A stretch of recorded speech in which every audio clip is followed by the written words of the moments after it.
Hi, this is Nicki Truesdell. I believe that education is discipleship. Anyone can homeschool. There's no such thing as behind, and it doesn't take 12 years to educate a child. Welcome to my podcast. Today, I'm going to continue my Homeschool 101 series talking about elementary school. So I previously did preschool, and I'm going to move through the different stages of homeschooling levels. And as you'll see, if you've not followed me before, I don't worry about grade levels so much. So I'm just kind of going through the different stages. And elementary school is sort of that foundational time in any kid's education. And so I want to talk about how I've approached it over the last 25 years of homeschooling my kids.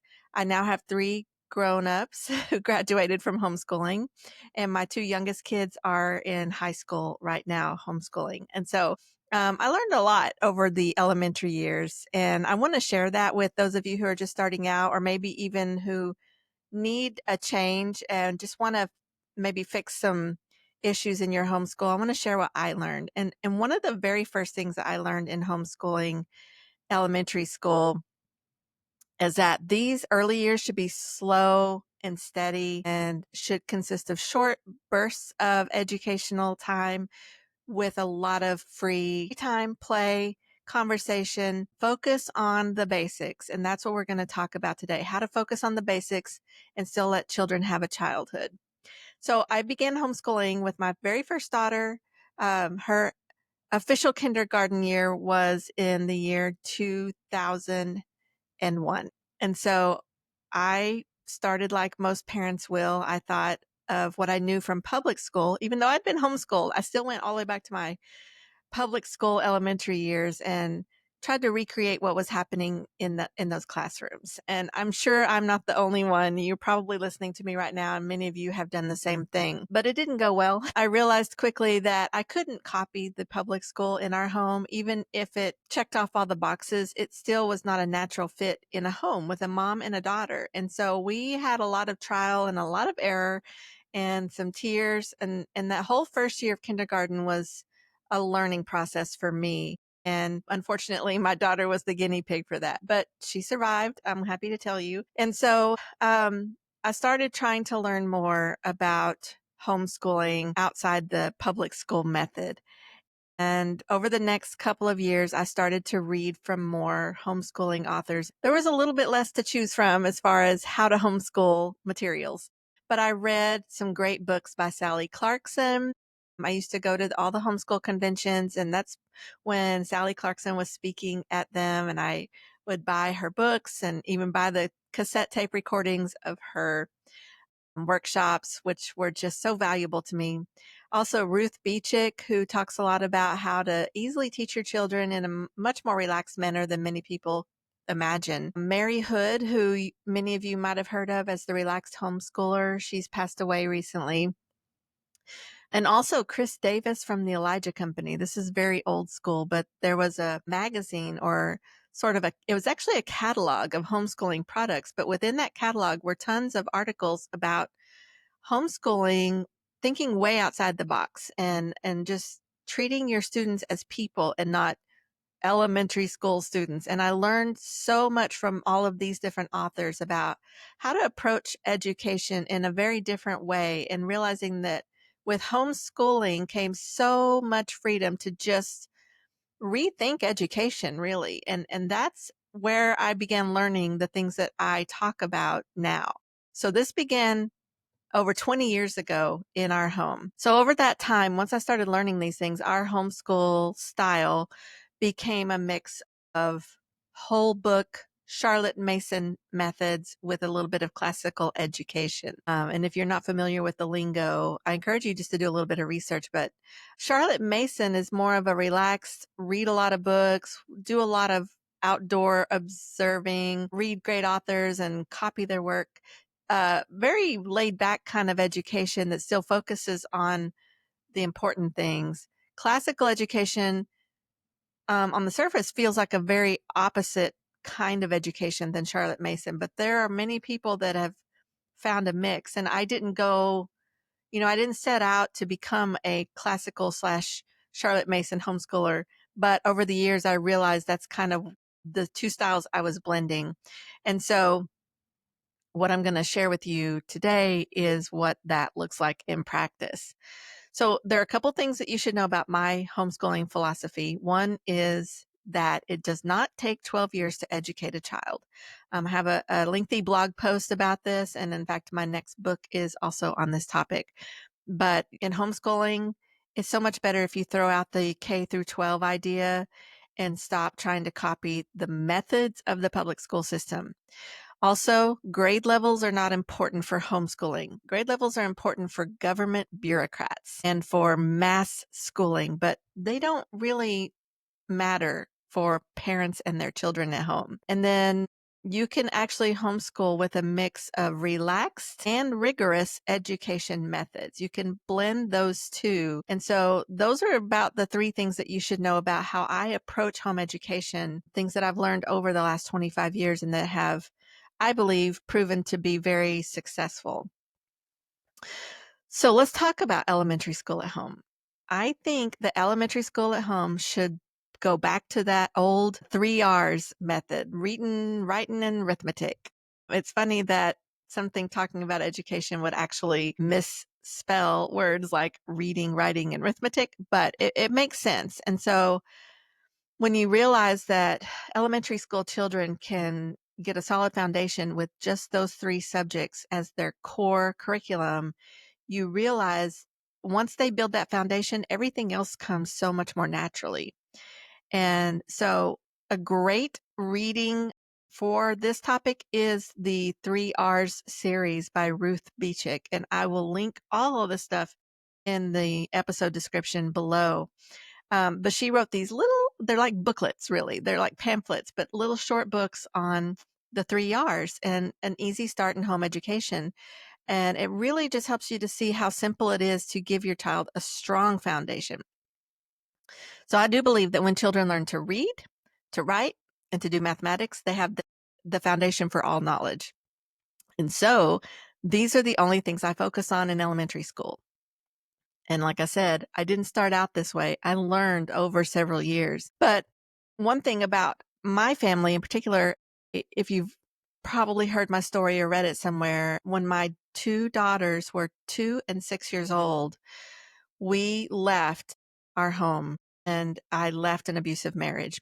I actually packed up and left in one day and basically ran away from an abusive husband and started life over again. Starting life over again means a lot of things if you're a single mom and you want to homeschool. And obviously, my first goal was survival and income, which meant that homeschooling took a back seat for several years. And the short version of that is that by the time my second daughter was school aged, she wasn't having school. We were surviving at that point. And so little bits of things here and there. We read books together. We took walks and observed nature and we did that, but we did not do formal reading or math well beyond the time when most kids would start.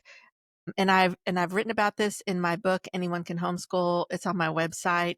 But when life finally became a little bit more normal again, I began to start teaching her to read. That meant she was around 7 to 8 years old when I started introducing her to an actual phonics program. And I didn't use a curriculum because I was broke. And so I say that to tell you that even this method can work with a single parent who has no money and has no curriculum. And I actually go into the details about how I did that on my website. But the important thing to know here is that we started phonics late and we started math even later. And what I learned from that was that she was able to move ahead more quickly because she was older and ready. And so it really caused me to look at education differently from that point forward. And then with my next three children, I started deliberately giving them a more slow and relaxed education in elementary school. And so back to the fact that we just do the 3 R's, I'm not saying that my kids don't learn the Bible and history and science and other things like that. What I'm saying is these are the three subjects we focus on, and the rest doesn't come in a curriculum package. I don't order a kindergarten box set from anybody, or a first or second or third grade. I haven't done that in probably 20 years. So the first thing I do is teach my kids how to read. That's it. I don't start with anything else except for introducing phonics. And it is a very relaxed and laid back sort of thing. I will say, guess what we're going to do? We're going to learn to read. And I began teaching phonics with a good, solid curriculum. Now, over the years with my 5 kids, I've used 2 different ones. One was Abeka Phonics, which I loved. One was Teach Your Child to Read in 100 Easy Lessons. I like them both. And I know there are other great ones out there. So I'm not telling you which ones to choose. I'm just telling you what I've done. And they both worked for different kids at different times. In fact, my girls thrived on Abeka. My boys did really well with the 100 Easy Lessons. So pick a good phonics curriculum and then stick with it. One thing I see a lot happening is moms will get frustrated and they switch up their curriculum several times. But I believe that causes confusion and it really slows down the process. If you start with a good solid program, stick with it and start when it seems like your child might be ready, not when the world says they should be. So some kids will want to start at 3. I had some like that. And then others are not ready, or maybe they want to start, but it's a difficult process. And so you need to slow down or pause and come back to it later. That doesn't mean your curriculum is bad. And I really do strongly suggest that you not keep switching curriculum. Just slow down or take a break and then pick it back up maybe in a few months and see if they're ready then. That's what I found with my kids. And so some did learn to read starting at 3 and 4, and others didn't really get it until almost 9 years old. It is not important that you measure your kids up to what the public schools claim that they are doing. And I say the word claim because we are told that kids need to be reading by first grade. That's not happening in public schools. So don't worry that it's not happening with your child. Some of your kids will be reading by the age of 5, and some of them won't. And if they're not, don't panic. Don't assume that you've messed them up or that your curriculum is bad. Realize that kids are all individuals and they will learn on their own level. And so start, assess, and if it's hard for your kids, slow down, take a break. Sometimes there is a learning issue, not always. It's not necessarily the case that a slow start means dyslexia or some other learning issue. Sometimes they're just not ready. And so that's what I learned through, again, trial and error with my kids. Don't force it and don't rush it. Reading should be the foundation to all other education. And you want it to be a pleasant experience, and you don't want the kids to feel like they're doing something wrong if they're not reading by a certain age. So take it slow, build up their confidence, review, and move forward a little bit at a time. I will say that people say that boys learn slower and girls learn more quickly, but in our family's case, it was actually the opposite. My boys learned very quickly and were reading little simple readers by the age of 4 and 5, and my girls, all 3, took a much longer time to really solidify their reading skills until they were all around 8 or 9 before they would willingly pick up a book and read on their own. So don't listen to what all the world out there says. Don't judge your kids by the other kids at co-op or at church or down the street. Every child is individual, and you need to let your kids be who they are. Again, I stress, use a phonics-based approach. Whole word learning is a terrible system where kids are taught to memorize thousands of words, but they never actually learn the phonics rules of pronunciation. And phonics goes a long way to helping kids spell and then learn to read harder words on their own much later. And I know the American phonics system sometimes is confusing, but I'm telling you, it's still a solid foundation, and it gives kids what they need to continue their reading skills well into high school. Now, with any reading system, I recommend 10 to 15 minutes a day tops, unless you've got a kid that is just a diehard reader, and so then don't limit them. But I would at least go for 10 or 15 minutes. And you'll notice that I'm not saying they need an hour-long class. That's what happens in public school. There's so much time spent on filling in hours because bureaucrats have decided that's how much kids need, when it's simply not the case. So 10 to 15 minutes minimum, change it with the child's interest, and then increase as their skills get stronger.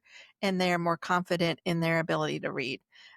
Small children have small attention spans.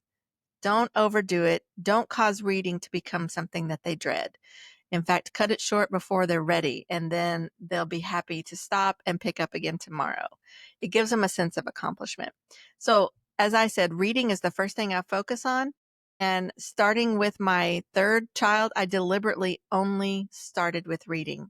I did not introduce math or writing or anything else until we were at least halfway through the phonics curriculum. And it wasn't a matter of struggle to learn new things. They were confident in their ability to read words. Then I would pick up the next thing, which is writing. Now, first, I'm going to talk about the physical act of writing, holding that pencil and putting something on paper. Obviously, little kids want to start writing things long before they're school aged. I mean, 2-year-olds like to pick up a pencil and try to write something. Encourage it. Let them try. Some of your kids will start making letters and writing their name well before the kindergarten age. And that is wonderful. Let them do it and encourage it, but don't necessarily jump in and say, hey, now you're ready for a writing program. Make it fun, make it casual, and let them learn to write letters, numbers, whatever. But sometimes you'll have kids who just don't care. And at some point, they do need to learn the proper physical act of writing letters and numbers. So again, around 3, 4, 5 years old, this could actually come before reading, and that's okay. If you've got a child that's ready, writing can come before reading, but I wouldn't make it my rule. So when they're ready to start being taught how to physically write letters and numbers, I get lined paper for primary students, which is the very tall writing lines with the dashes in the middle. You can get it at Walmart or on Amazon, and I teach them to write their letters and numbers. You'll know pretty quickly if they're developmentally ready for this or not. Some will be early, some will not be. But I would say around the age of 6 or 7, they're ready, and that's when it should be required. So again, there's a lot of room to play there, but make it simple and fun and make it relevant. So what I start with is teaching them to write their name. Obviously, they might want to start writing mom, dad, maybe the siblings' names, pet names, animals like cat and dog. Maybe they want to write down toys like Legos or something, and then let them make up silly sentences, and you write the sentence. Let them trace the sentence and then see if they're ready to copy the sentence. This is after they've learned to write the letters individually first. And so I have made my own writing curriculum, and I've bought it before. You can get lots of different handwriting curriculum, but I honestly would just get the lined paper pad and use a light colored marker, like a yellow marker. Write the letters correctly on the lines, and then let them trace over the yellow marker with pencil and practice, practice, practice. And I would say, oh, that's great, but here's what I'd like you to do a little bit differently next time. Just little simple instructions like that to teach them to form letters properly. And you know what? They're not going to make them perfect the first time or for the first several months. It's the practice that makes it better. So handwriting practice is very important, especially in this age when so many people are moving to all screens. I believe that writing in print and then cursive handwriting are both very important skills that need to be taught no matter what future your kid is going into. If they're going to become a computer scientist, that's great. Still teach them to write neatly and even to write in cursive. And then again, like I said, let them make up silly sentences or write down short Bible verses or something like that. That's how I would let them practice the physical act of writing. Now, the second part of writing is how to write well, how to compose proper sentence structure, how to write a good paragraph. Obviously, that's going to come on down the road. I really hate that I see so many first graders being told to write paragraphs and compose them out of their heads. They're not ready for that. That's third, fourth, fifth grade stuff, at least for several years. And this is how I view elementary school. They should be modeling good writing by just seeing it and copying it, seeing it and copying it, and learning to read it, learning to use someone else's good writing and to model theirs after that. It takes time to learn how to compose a sentence properly and then to compose a paragraph out of your head. There are always exceptions. There are going to be kids who want to write stories, obviously, but for the most part, they need to be taught what a good sentence looks like and what a good paragraph looks like. And so you're going to hear me talk about copy work to the bitter end. And this is how I teach writing, not the physical act of holding the pencil, but how to write well. Copy work.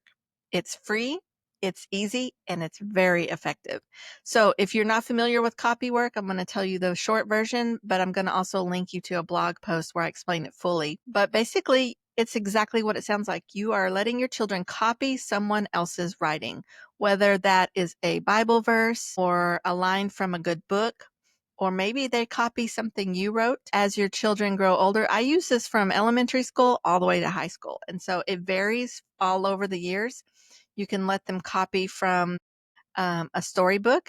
If your kids like Dr. Seuss, let them copy lines from Dr. Seuss. Now, I will say that doesn't teach proper grammar most of the time, but it still teaches them rhyme. It teaches the sentence structure, but let them copy from good books, Little House on the Prairie or The Hobbit or any little good book they're reading. Let them copy from great writers, whether it's one sentence or 3 paragraphs, depending on their age and readiness.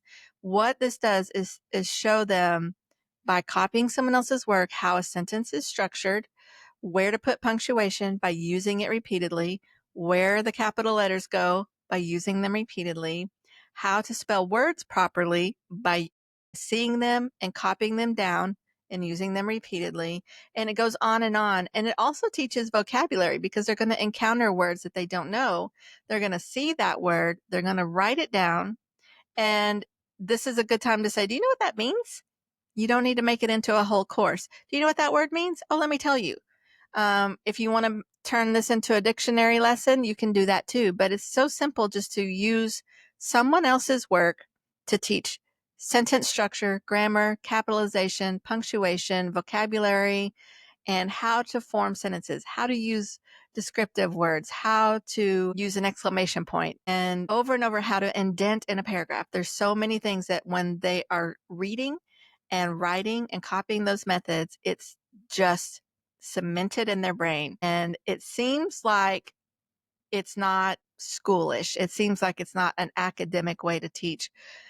But actually, this is the way for thousands of years great minds taught themselves how to write, how to spell, how to get their thoughts out on paper by starting with the work of others. This is something that should also only take 15 to 20 minutes a day, maybe less, starting with the 5-year-old. If they're just copying one short sentence, it won't take 15 or 20 minutes. But as you progress through the elementary years, 15 to 20 minutes is key. Again, some kids will hate writing, as my first daughter did. She hated it, hated using a pencil, and so I had to keep it short. Other kids are going to love it and they're going to say, let me do more, so let them do more. But extend what you require a little bit with every year and trust the process. I have to say that a lot with copy work because there's not an answer key, there's not a scope and sequence that makes you feel accomplished, but it's such a natural method. And I just say, trust the process and keep it short and sweet. Now, I'm going to make a note here about spelling because I'm not going to give you how to teach spelling here. I actually ditched spelling curriculum many years ago, first out of frustration, and then I really made a deliberate decision not to worry about spelling curriculum anymore. And I have a whole blog post on that I will link below. But the short version of that is that I realized that so many spelling curriculums, no matter how researched they are and how academic they are, still are teaching kids disconnected lists of words. I mean, you can give a kid a list of words that all have to do with, the state of Texas or birds or whatever, but they're still disconnected in the ways that are important for teaching spelling. Now, some spelling curriculum has improved, and I have not gone back to integrate these into our homeschool. If they teach a phonics method of reading and spelling at the same time, I know that there are some that do that. That's a great idea.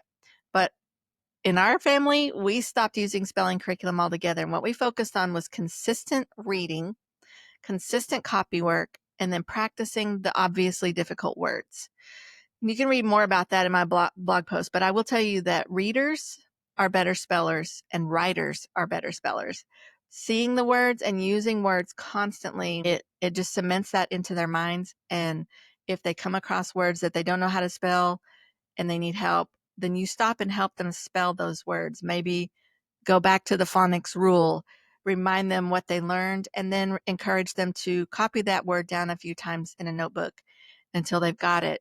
And when it comes up again, remind them, oh, that's that word that you struggled with before. Do you remember now? There's so much about education that can be done with a short conversation with your children. So that's where I stand on spelling. And then the third R is math. It's not an R, arithmetic. And this is another thing that I have learned over many years and changed from the beginning to where we are today. I don't start a formal math curriculum in elementary school until my kids can read, or at least read fairly decently. Obviously, that's going to differ for a lot of people.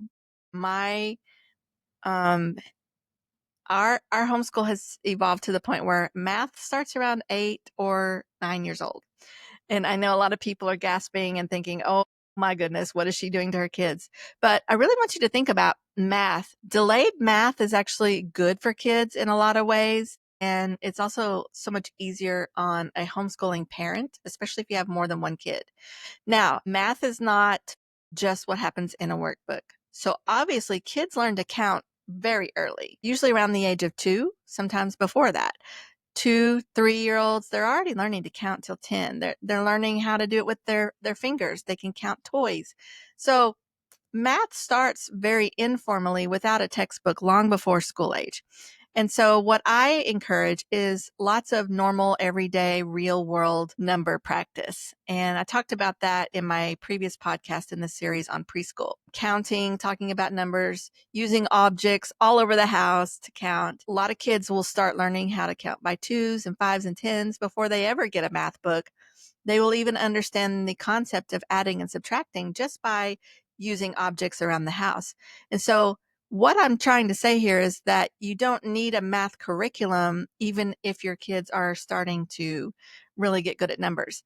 If you want to, go for it. I'm not here to tell you not to, but I'm telling you that it's not necessarily going to make them smarter to start earlier.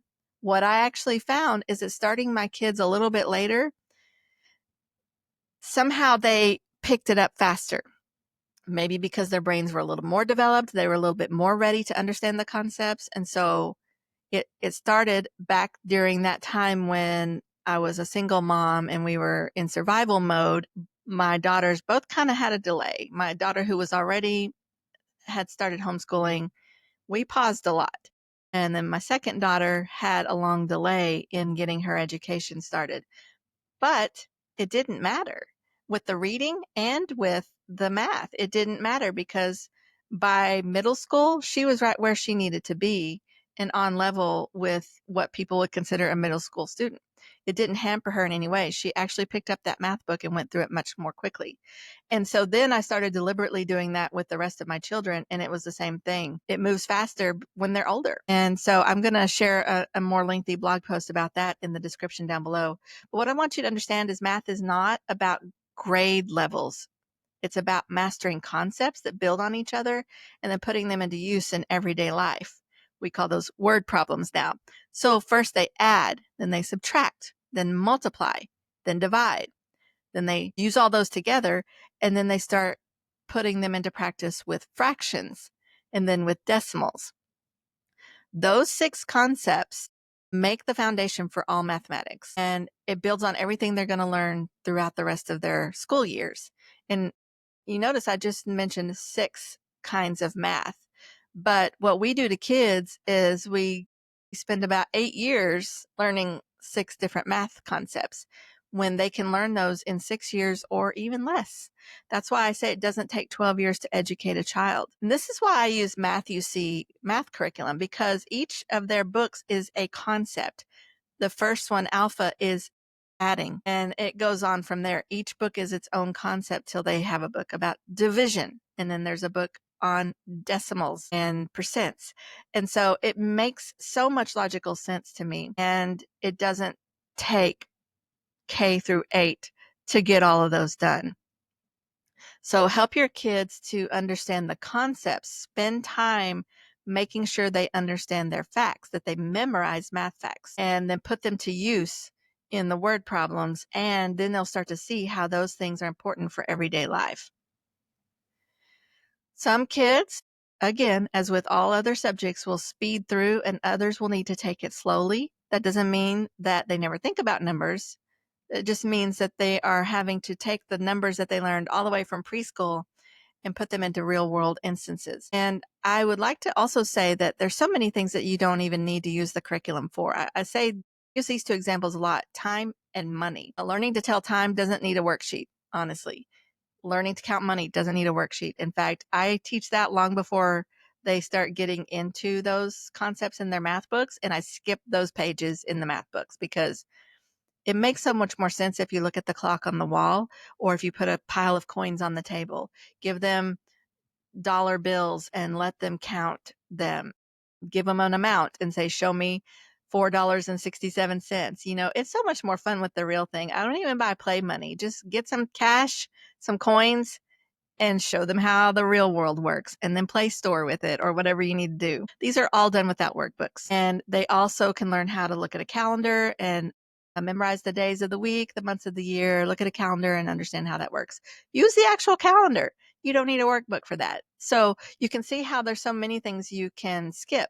If your child is mastering a concept and your workbook still has tons of practice problems, you can skip them. If they need more practice, go back and get them some more drill sheets or practice pages. The important thing with math is to master a concept before they move on to the next one, because math builds on the previous levels. And so this is where you can use my philosophy of it doesn't take 12 years to educate a child, and not worrying about grade levels, but instead worry about math mastery. Now, an important thing to note here is in elementary school, every single parent is going to notice that they have one child who excels in math and is slow in language arts, and another one who is the opposite. And this is how homeschooling is just so much better in the way that we do things, because in a public school, they would typically hold a child back for a whole grade level, even if they were only slow in math, but you had to repeat the whole grade level. That never made sense to me. Instead, let your child slow down in their math book and move forward in their reading, writing, whatever they're doing. Or the opposite. That is the beauty of home education, is that you are in charge. Even if you have a state requirement of some sort, you are still in charge and you know what your child needs. And so let them be fourth grade in math and second grade in phonics if your curriculum has grade levels on it. Don't worry that in one aspect of their education they're slower than in other areas. That's normal, actually, and you should give them the space to learn at their own level. I noticed with my kids in math, some areas they would just speed through the books, and then we'd get to a concept that was difficult and they would slow down quite a bit. And in fact, it usually slowed down with times tables that got difficult, like in the eights and the nines. And then it would speed up again. And then it would slow down with long division. And then it would speed up again. And then decimals and percents just stumped everyone. And I learned with that decimals and percents book with Matthew C. that we often spent 2 years in it, almost every one of my kids. And by the time the third or fourth kid got there, I was familiar with the concept that this is going to take longer. And it did, but it's okay because the other things we went through much faster.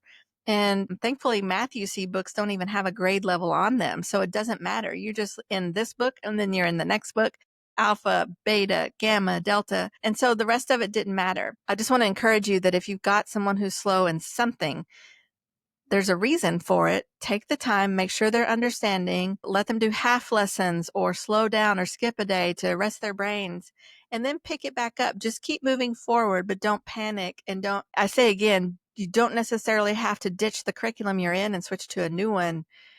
Just slow down and take it easy and help them to memorize facts or review concepts or practice, whatever subject it is, and let them catch up without panicking, because they will. Some kids need a lot more time in a concept.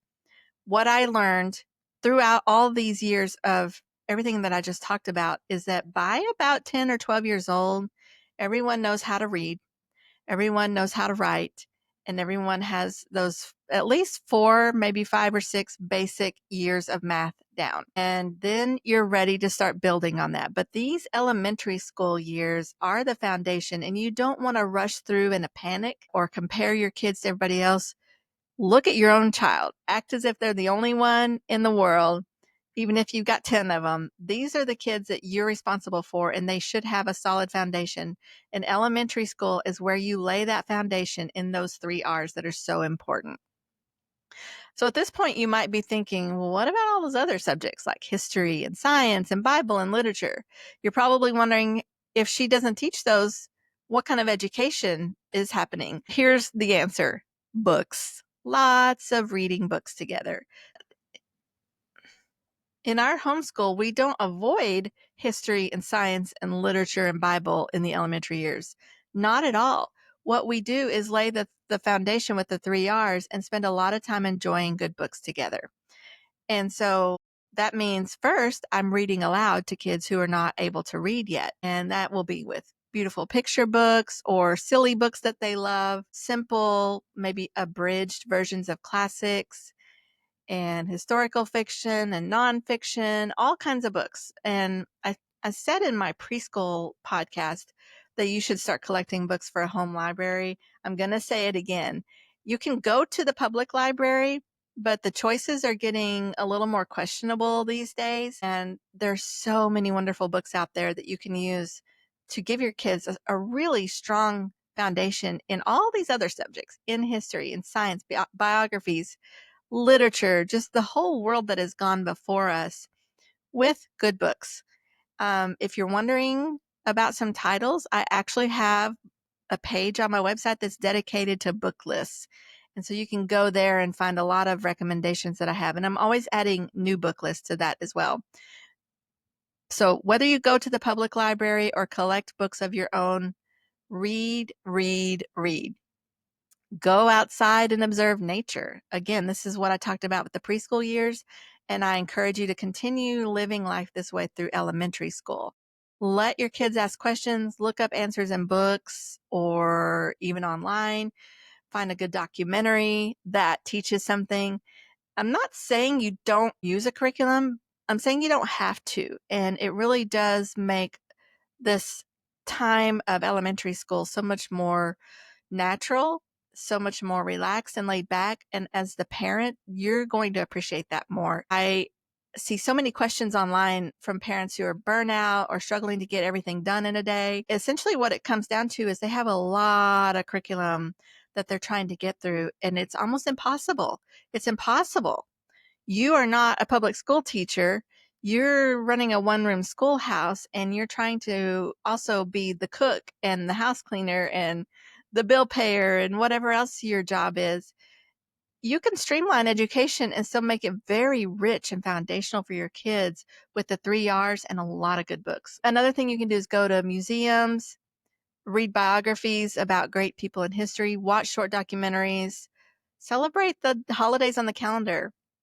When a holiday pops up, look it up, celebrate, read a book, make a recipe, go on a field trip or whatever. Your kids will have actually a much more rich foundation this way than if they were just being given one workbook after another for every single subject. Hands-on projects are fun if you're that kind of mom. If you're not that kind of mom, it's okay. Do them occasionally. Field trips are fun. Go join a co-op that provides enrichment activities so that your kids get to learn new things with other homeschoolers, maybe from parents who excel in certain areas like arts or crafts or even science projects. At our house, once our family grew, we started having what I call group school or family school, where everyone joined together for the subjects that are not age specific. To me, those are math and language arts. So everything else became a group subject. I call it history, but history really means, in our house, history, science, literature, Bible, even music and art history, all of those things combined We use Mystery of History, and everybody will join together for that. Now I only have 2 teenagers at home, so it's pretty streamlined. But even when I had 5 kids from teenagers down to preschoolers, everybody joined in at the same time. And the ones who were very young still listened, and we would still read children's books on those topics. So if we were studying, say, ancient Egypt, the older kids had their assignments. The younger kids might have a children's book on ancient Egypt and maybe a simple project they could do, or watch a fun video that's geared towards small kids or not. My goal was to teach toward the oldest kids and then let the little kids soak up everything they could from that. And so as they grew, and there were elementary kids and high schoolers, the elementary kids absorbed whatever was happening around them with all the things that I just mentioned before. Bible is very important, and even the youngest children can learn the Bible before they even learn to read, with family Bible studies, with mom reading the Bible aloud, teaching them to memorize scriptures. And then when they learn to read, that's a great time to get them their own Bible so that they can learn how to do personal Bible study. And this is something you teach them. And if you have not been someone who's done Bible study, maybe you weren't taught, now's a good time for you to learn personal Bible study. And there's a really good book. You've probably heard me talk about it a lot. I interviewed the author, Josh Nemi, on my podcast. The book is called Expository Parenting, and it helps you understand the importance of teaching your children the whole Bible at home. So I will link that below too. But formal Bible study can come when they learn to read independently. And so through the elementary years, it's going to be more something that you lead on a daily basis with simple resources. As I said before, read good books. And to me, this is the sort of unspoken hero in elementary education that's laid back, Charlotte Mason style. Good books introduce children to so many things. And homeschoolers have really picked up on this concept of just getting a stack of books to read all the time. So what your kids can learn from books at every age level is the beauty of language. They learn proper grammar. They learn imaginative stories from really clever authors. They learn from nonfiction, biographies, heroes from history. They learn great moral lessons. But most of all, when you start reading to your children before they can even read, you are giving them a love of books. And that is key to education. Teach your children to love books, to look forward to the next one and enjoy whether it's fiction or nonfiction, because this will help them be excited to learn to read on their own. Let their history, their science, their nature, poetry, all these other lessons, let them come from seeing and hearing great books. And then as they begin to learn to read on their own, find age level appropriate books on those things. And I mentioned earlier the home library. I really recommend this because you can start shopping now. I like to go and find used books because they're so much cheaper and you can build a library quickly. But what I did over the years was I would look for different levels of books on one topic. So I might, maybe if there was a book about Benjamin Franklin, I would find an easy reader about Ben Franklin, maybe something along the middle school age, the autobiography of Ben Franklin for high school, maybe even a picture book of Ben Franklin. That's just one example. But if you have multiple levels of books, you can introduce your children to a topic with a picture book. Then when they're able to read, you can give them a short, easy reader about that same topic. And then as they move into higher grades, you can give them the deeper versions of those same topics. Same thing with abridged versions of classics. I like those because it gives kids an excitement about classic stories. And when they get older and it's time to read an unabridged classic novel, they're not going to be afraid of it because they've already heard the story and they probably thought it was pretty cool. And now they want to read the real thing. So books, books, books is one of the most important things you can do alongside the 3 R's. Now I'm going to also just throw in my opinion here because that's what I do. Limit screens as much as possible. I know it's very popular to use apps and computer programs for early learning, but I can promise you that they are not necessary, and there are very few learning games that actually teach. I did this for many years, and I started realizing that they entertain, but there's very little educational material. I found a few that actually taught my kids something, very, very few, but most of the time it was entertainment. It's passive entertainment, and it doesn't help build your children's brain strength. And I'm not a neuroscientist, but I can tell you that engaging in their education through learning to read and learning to write and thinking about numbers and looking at pictures and books, that is active education. It's actively using your brain. Computer games, no matter how popular they are still passive education. It's almost as bad as just watching TV. Your student will not be behind by skipping computer games and apps entirely. In fact, focusing more on real books, real paper and pencil will give them an actual advantage over their peers. Children at this age do not need to spend 7 hours in school. I started this by saying it doesn't take 12 years to educate a child. It also doesn't take 7 hours a day to educate, probably until high school. And even then, we've rarely ever had a 7-hour day. But children in elementary school are being schooled to death. They do not need 7 hours of sitting in classrooms to be educated. When you start your children, maybe your kindergarten age child, I would say 45 minutes to an hour is a really good school day, because you need to give them short bursts of focused work and then let them go play. If you finish your homeschool in 1 to 2 hours, you're not doing it wrong. You are letting your children have a childhood. So let them have a childhood. This is why I believe in something called rigorous and relaxed home education, because while you are doing school, you are focusing on rigor. You're making sure that they are learning the key concepts that a child needs. You're not going to give them extra busy work just because the clock says it's still school time or because it's Tuesday. You know what they need to learn, and you check off a list instead of being bound by a calendar or a clock. As the years go by, you will increase that time spent on learning. So little kids, 45 minutes up to an hour, increasing a little bit each year that they grow. So up until age 9 or 10, you might be doing schoolwork for 2 hours, maybe 3, up to that point. And then middle school is going to be a little bit different, which I will talk about in the next episode. But schoolwork is direct book work, like reading, writing, math lessons, anything that's the actual 3 R's. And everything else is up to you. If you want to spend a focused amount of time reading aloud to your kids, or a focused amount of time in some other educational pursuit, like a documentary or a hands-on project, that's up to you. But put your focus on what lays the foundation, and don't panic about hours and days and years.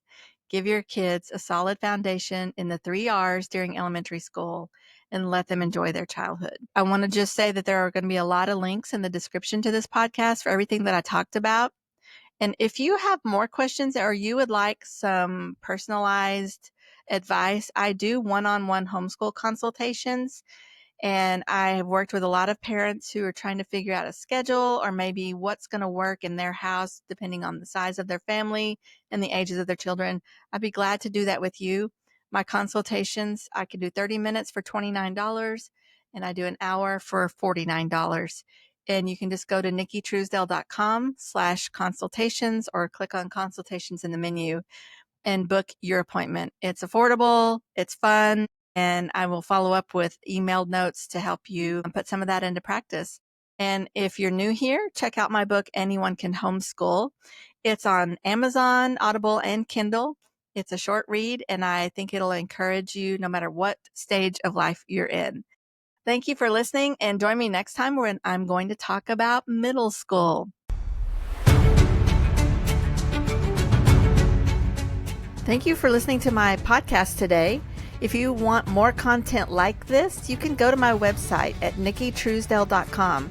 That's NICKITRUESDELL.com, and find me on Facebook, Instagram, and X. Thanks for listening, and I'll see you next time.